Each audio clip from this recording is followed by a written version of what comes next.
विश्वकप पर बर्बाद हो जाइछि पाकिस्तान टीम। ताले भारत में खेला जाइथिबा विश्वकप पर पाकिस्तान टीम रो खराब प्रदर्शन जारी रही। आपण माने जानिथिबे विश्वकप रे लगातार भाव में हारी विश्वकप रु लीग पर्याय ही बाद पड़िया पर पाकिस्तान दल रो कैप्टेन बाबर आजम को कैप्टेनसी रु कढ़ा जाइथिला। ताले टेस्ट मैच रे शान मसूद और टी20 क्रिकेट रे शाहीन आफरीदी को पाकिस्तान रो कैप्टेन बना जाइथिला। तो विश्वकप पर पाकिस्तान ऑस्ट्रेलिया और न्यूजीलैंड रे टेस्ट मैच और टी20 रो मैच बा सीरीज खेली, जो ऑस्ट्रेलिया सहित तीनोटी टेस्ट मैच रु तीनोटी टेस्ट मैच हारी। आउ न्यूजीलैंड रे खेला जाउथिबा 5 टिकिया टी20 सीरीज रे 4टी टी20 रे एपर्यंत हारी सारानी पाकिस्तान। तामाने विश्वकप पर लगातार भाव में 7टी मैच रे हारी सारानी पाकिस्तान।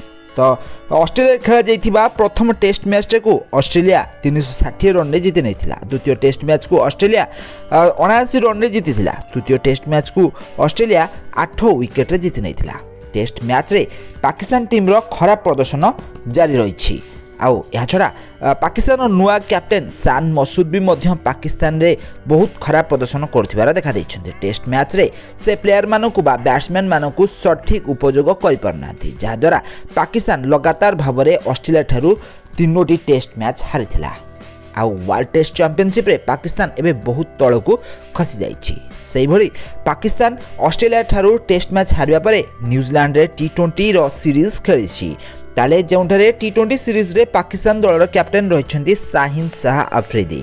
ताले शाहीन शाह आफरीदी न्यूजीलैंड रे भी मध्य खराब प्रदर्शन दलर खराब प्रदर्शन पई दायी अटंती। से प्रथमे बाबर आजम और रिजवान को जोड़ी को बा ओपनिंग जोड़ी को भांगी, जहा द्वारा पाकिस्तान बहुत खराब प्रदर्शन करिछि।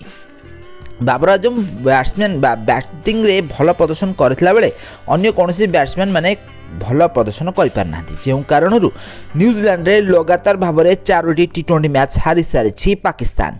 आउ सीरीज भी मध्य हारी सारी पाकिस्तान। प्रथम टी20 मैच टी को न्यूजीलैंड 46 रन रे जीतिथिला बेले द्वितीय टी20 मैच को 21 रन रे जीतिछि न्यूजीलैंड। यहाँ पर तृतीय टी20 मैच टी को भी मध्य न्यूजीलैंड ठारू 45 रन रे हारी जाइछि पाकिस्तान। यहाँ पर चतुर्थ टी20 मैच टी को भी मध्य 7 विकेट रे हारिछि पाकिस्तान, जहा द्वारा पाकिस्तान टी20 क्रिकेट सीरीज रे 4-0 रे सीरीज को हारी सारानी। ताले पाकिस्तान नुआ कैप्टेन शाहीन शाह आफरीदी भी मध्य पाकिस्तान को टी20 मैच रो सीरीज जीतिबा पई सफल करि पारुनाहांती। ताले विश्वकप रे बा भारत रे खेला जाइतिबा विश्वकप रे हारिबा परे पाकिस्तान रो बहुत खराब प्रदर्शन एबे भी जारी रही। विश्वकप रे हारिबा परे बर्बाद हो जाइछि पाकिस्तान टीम।